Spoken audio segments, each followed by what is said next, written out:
भाई जी, इतनी विशेष आत्माएं हैं इस दुनिया में, इतनी विशेष आत्माएं, इतने सारे आध्यात्मिक लोग, एक से बढ़कर एक आध्यात्मिक हस्तियां। वो क्या बात है जो किसी को गुलजार दादी बनाता है? एक्चुअली उनका बहुत बड़ा डेडिकेशन, परमात्म प्रेम।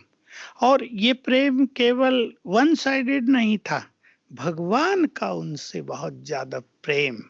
लोग तो भगवान को प्यार करते ही हैं, लेकिन भगवान कुछ चुनी हुई आत्माओं को प्यार करता है। प्यार ही नहीं करता, सम्मान देता है, अपनापन देता है, अपना राइट हैंड बना लेता है। तो एक तो उनके अंदर ये भावना बहुत थी, दूसरा निरहंकारिता संपूर्ण थी। होता क्या है संसार में, ज्ञानियों का ज्ञान बढ़ जाए पर वो अपने अभिमान और क्रोध को नहीं जीत पाते। दादी इन पर संपूर्ण रूप से विजयी थी। तेरा मेरा मैंपन इन सब से ऊपर थी, पूर्ण संतुष्ट आत्मा, सरल चित्त, जो बाबा कहे यस। तो ये निर्मलता, ये प्योरिटी उनको इस योग्य बना पाई कि भगवान उनके तन को यूज करे। हम समझ सकते हैं कि ऑलमाइटी पावर और ब्रह्मा प्रजापिता उनके तन में यहाँ आकर बैठे, तो उनका ब्रेन कितना पावरफुल डिवाइन होना चाहिए।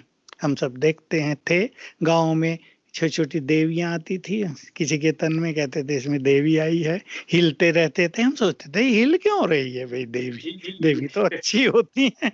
उसका कारण यही होता है कि दूसरी आत्मा को एकोमोडेट नहीं कर पाते, उनकी जो शक्तियां उनको सहन नहीं कर पाता ब्रेन।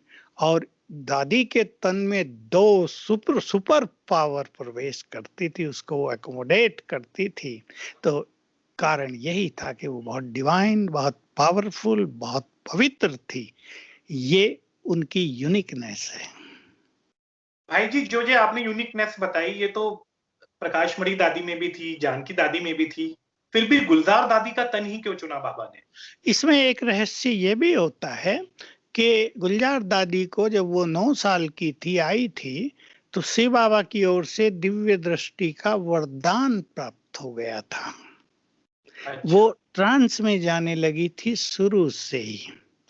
जी। प्रकाशमणि दादी और जानकी दादी देवर ग्रेट योगीज, और वो वैसे ही शिव बाबा से बात कर लेती थी, उनकी बात को कैच कर लेती थी। इंट्यूशंस उनको संपूर्ण रूप से प्राप्त होते थे।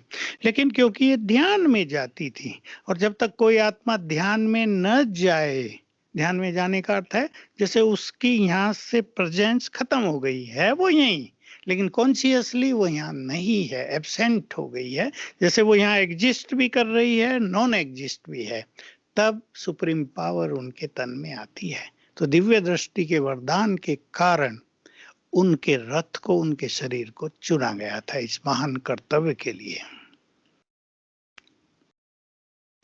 भाई जी, गुलजार दादी से आपकी पहली मुलाकात और कोई ऐसा विशेष किस्सा आप दोनों का, या कोई ऐसी याददाश्त जो आप हमारे दर्शकों से शेयर करना चाहें? एक्चुअली बात तो बहुत पुरानी है, 1967 में मैं दिल्ली आया, दिल्ली के पास ही हमारा टाउन भी है, और दादी दिल्ली में थी, और उनका एक जगह भाषण सुना, ये पहला अनुभव था। और उनके भाषण के साथ, उन दिनों हम वाइब्रेशंस को ज्यादा नहीं जानते थे, लेकिन अब मुझे पता चलता है कि वाइब्रेशंस इतने पावरफुल थे। तो हम जैसे उसमें मग्न अवस्था में पहुंच गए, तल्लीन अवस्था में पहुंचे। और हम छोटे थे तो दादी के पास जब हमें ले जाया गया, तो ज्यादा तो हम बोल नहीं पाए, लेकिन दादी मुस्कुराई और पूछा सब कुछ ठीक है, कहाँ से आए हो, जैसे परिचय पूछा जाता है, हमें प्रसाद दिया। तो ये पहली मुलाकात थी जिसने एक अमिट छाप छोड़ी थी जीवन पर। और भाई जी, उनसे जुड़ी हुई कोई यादगार बात जो आप... हल्की हल्की बातें तो बहुत हैं। मैं किचन में था और आबू में ठंडी बहुत होती थी, ये घरेलू बात है बिल्कुल।